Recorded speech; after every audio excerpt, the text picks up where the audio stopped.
Hi and welcome back to the Citytilidie channel and another season of Pepsi 11 for season 24-25, and we're talking pre-season, so I'm going to attempt a Pepsi 11, but you might have more luck than I have, but I'll be interested to see what you might come up with from the squad that's gone. We'll talk about that, of course, a lot of young lads in this.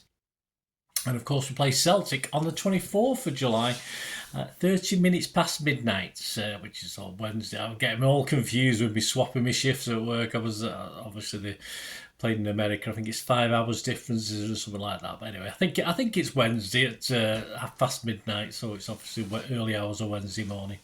So a brand new season. So we're going to have a look at our opponents, Celtic, a quick look at them, and we'll have a look at some of the young players that have, of course, gone on this tour with City. And compared to last year, this tour of Asia, of course, some big differences to availability of players, of course. So let me know your thoughts and score predictions. Got a lot to get through today.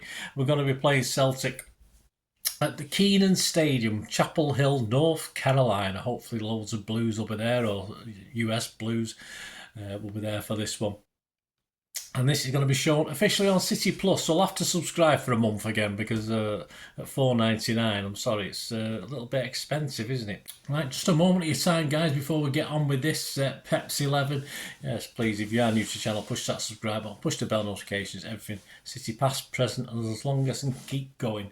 And you will also see on the channel stuff on film and TV as well, another passion of mine, so if that's of any interest, have a look at that, or point someone in my direction if you can, that's great. And this season, we've got memberships available, just 99p a month, and you get early access to all my history vlogs. Some of these vlogs aren't published for months when I do them. You get an updated list of what's out, and you also get a hard copy as well, so you have your own hard copy of the script if you like, when available. Some of the older ones might not be available, but anything like that. And of course any discounts and offers I've got throughout the season, members will get certain benefits as well. So your support is much appreciated, and if you're interested in sponsoring the channel, if you like what I try and do, I'm always after chatting with you about that. Before we look at the Pepsi 11, just a quick shout out to current sponsors of the channel and friends of the channel. Piat 6505, got an eBay shop where they sell rare movie posters from the 1990s and 2000s, and also some DVDs as well, almost 600 items. We do add to them weekly, so we've the great gifts, guys, great value for money, great gifts. So just treat yourself. You can always frame these and give them as gifts for birthdays and stuff like that. Some famous actors, some famous films from those days. And if you do place an order, all you'll have to do is mention me when you order, send them a message, and you will get an immediate refund of 10% off the cost of the order as well. So fill your boots, guys. My thanks to Piat 6505, and say copy and paste that link.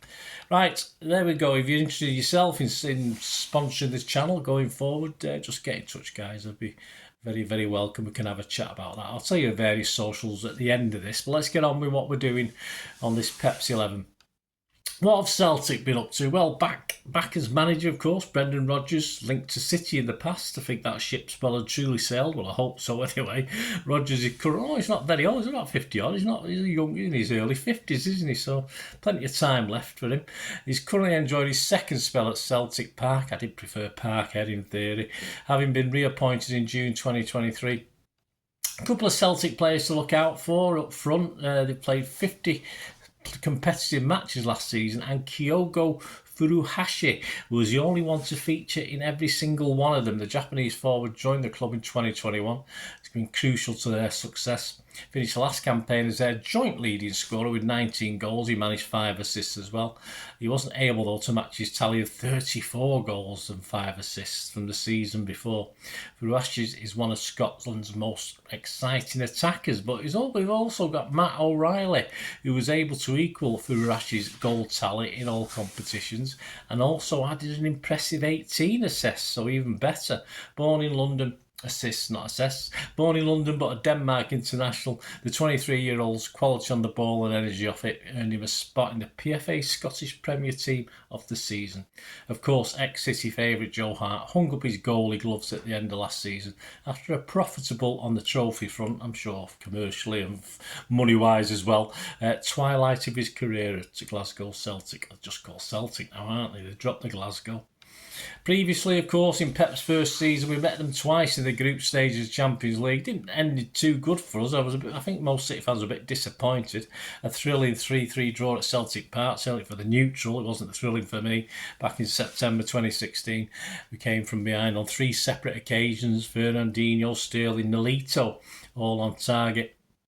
And the reverse fixture in December 2016, yes, it took us ages to kick all those Celtic fans out of the home end, didn't it? There's a bit of a running joke at the time. Ended 1-1, of course, Kelechi Iheanacho drawing us level after, yes, an early strike from on loan at the time, Patrick Roberts. It was months before the last Celtic fan was evicted from the Etihad, but as I say, that was quite funny. It was partly an army in the home section, but even more like a platoon. But hey, never mind. All credit to them. And they claimed a 3rd successive Scottish League title last season, successfully defended the Scottish Cup to claim their own domestic double. On to Pep's squad. Well, first of all, the squad that flew out, how it differed from the squad Pep had last season in the first game, don't forget, in Asia against Yokohama. Remember, that doesn't seem that long ago to me. From last season's 25 players who were actually in that first squad for that first game, 13 are actually unavailable through international duty, of course, and Gomez and Cole Palmer are no longer with us. So this is going to be a much younger squad than last season due to these exceptions. This is a current squad that's gone over. They may be added to as time passes, some of the early guys to get knocked out of the Euro 24. But at the moment, the goalkeepers Edison, Ortega and Carson, defenders Lewis, Samuel, Mifune, Mbete, Katongo, Simpson Pusey, Galvez, Callum Doyle and Wilson Esbrand. Midfielders Sissoko, Wright, Peroni, Phillips, O'Reilly, Obavuwoduo, McAtee. There you go. I was surprised McAtee was back. Interesting. Forwards Fata, Heskey, Haaland, Grealish, Bob, and Darla, Hamilton and Knight. A little light on experience, that squad, isn't it? Certainly in midfield and defence, well, everywhere really. We look a little bit better up front, but that's about it. Without the key to all Pep systems, Rodri, of course, it'll be interesting if Pep has worked on a new system to replace or help or whatever, because let's face it, Rodri picked up a bit of a knock, didn't he, in Euro 24. We can't keep having this touchwood run of luck, surely, with Rodri and injury free. So I think Pep's might have had to work on that this close season. And so everything, of course, up to now has been relied on Rodri. So I think that might have to take us, still be there, of course, as much as we can. But I think we're going to have to do something else as well. Will that mean Calvin Phillips will come back into it? I don't know. He's over there, isn't he? But I doubt it very much. But I think Pep will find a way. So it'll be Pep's 11, no doubt, be chopped and changed throughout the game. A big change, no doubt, at half time if it follows the pattern of last season's Asia tour. I think the first game we did all 11 outfield players, didn't we? Some of the younger players taken. This is taken from the City website. Just a bit of information, guys. I've not really heard too much about. Kyle Samuel, apparently a composed defender who can operate as centre back or right back. Jaden Heskey, I've heard of him, capable of playing as a 9 in the heart of midfield or tasked with playing on the wing. Justin Obavuwoduo is a skillful forward, as say City, clinical in front of goal with trickery and composure in tight areas. Not only lethal inside the box, could also lead the press expertly. Well, at least we've got young legs for that, haven't we? 16-year-old Stephen Mifune is the youngest member of the squad. He's a left-footed defender capable of operating either centre-half or a full-back. You've got midfielder Nico O'Reilly, which we know a little bit about, fresh from another standout campaign at academy level. 19 years old, he'll be keen to show his blend of pace, power and technical quality. Fullback Tom Galvez has 3 full Finland caps. No, he might be good enough for England. Galvez is a typical Pep City fullback, intelligent enough on the ball to move into central areas and support that midfield or bomb on down the flanks to stretch the play. and get the opposition on the back leg. Winger Joel Ndala joined the club in 2017, so he's been there a little while. November 2023, he was one of the standout players at the Under-17 World Cup despite England's early exit. In 4 appearances, Ndala grabbed 3 goals and 2 assists before we exited at round of 16. He got centre-half Jemai Simpson-Pusey.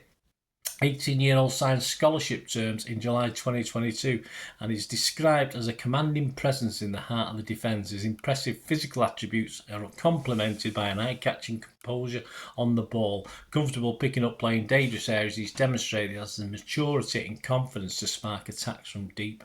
And another centre-half, just to finish off some of the guys I'm not too familiar with, Jadel Katongo. He boasts plenty of senior experience, having enjoyed a hugely successful loan spell at Peterborough last season. I think they got knocked out in the semi-finals of the playoffs.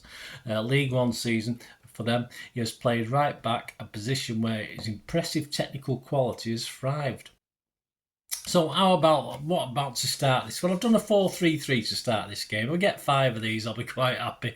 Let me know. You have a plump at what you think for this starting 11. I think Ortega and Ederson will both get a half each on this one. I think probably Ortega will start. I'm sure Ederson's injuries now are fully sorted.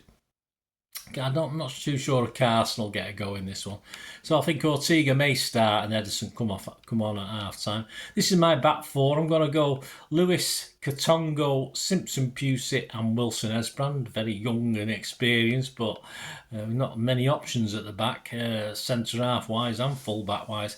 In midfield, I'm going to stick Phillips in there. I wouldn't be surprised if someone else does that role. But Phillips, Peroni, and O'Reilly. Of course, Peroni and O'Reilly a bit more constructive, a bit more forward-thinking. Phillips a guy to hang back, but yeah, your guess is as good as mine. And up front, why not start with Arlen, Grealish, and Bob? Basically probably first teamers anyway. Even Oscar Bob, isn't it? So there you go. That's my 11, guys. Let me know what you think. There's no odds this week because there's nothing. As I'm recording this, there's no bookies odds to have a quick look at. So we'll just have a look at the predictions. Andy Morrison's done a prediction. He said this about the game. Given the Euros, Copa America and Olympic Games, it's likely we'll have a young squad. You're right there, mate. Out on tour to the US. That makes my predictions a little harder this month, but what it does do is give a chance for the next Phil Foden, Oscar Bob or Rico Lewis to emerge. In fact, Oscar and Rico will be 2 of the more senior players on this trip, along with a certain Erling Haaland. Celtic's first team squad will largely be available, so I think it will be a close game. I agree, Andy, but one that will edge. You've got more confidence than me, mate. What's his prediction for this? City 2, Celtic 1. I tell you what, I'll take a draw for this. I will not be surprised if we lose this with so many young players, especially if Celtic play a reasonably strong lineup. I think we may struggle in this. I don't know if we'll get battered, but I'm not as confident as Andy, that's for sure. So there you go, guys. Next up, of course, I'll have the player ratings and story of the game after this one. So that'll be Wednesday afternoon, late Wednesday morning, Wednesday afternoon. And of course, there'll be a Pepsi 11 very soon on City versus AC Milan, which is the next game at the Yankee Stadium in New York City. That's Saturday 27th of July with a 11 p.m. UK time kickoff. So I think that's fairly right. In the afternoon in America, of course. So we'll have a look forward to that. But we'll get this one out of the way first. Let me know, as I say, let me know your Pepsi 11, anything you know or know about these young players. And say, if you're there as one of our American Blues, and enjoy yourselves over there. Absolutely fantastic. And if you do want to support the channel or just follow me, etc., if you can follow me on X and TikTok at the same address, @Bernard_Deneen. I'm on Facebook, just put in Bernard Deneen. There's only one Bernard Deneen on there anyway. And of course, there's an email on screen. So if you want to have a chat about getting behind the channel and supporting me in any way, drop me a line as well. But until we meet again, I only ever ask one thing, don't I? Please stay safe, Blues, and everyone else out there. I can't be picky, can I? Well, apart from United fans, perhaps. And I'll leave you with this. Come on, City. Bye for now.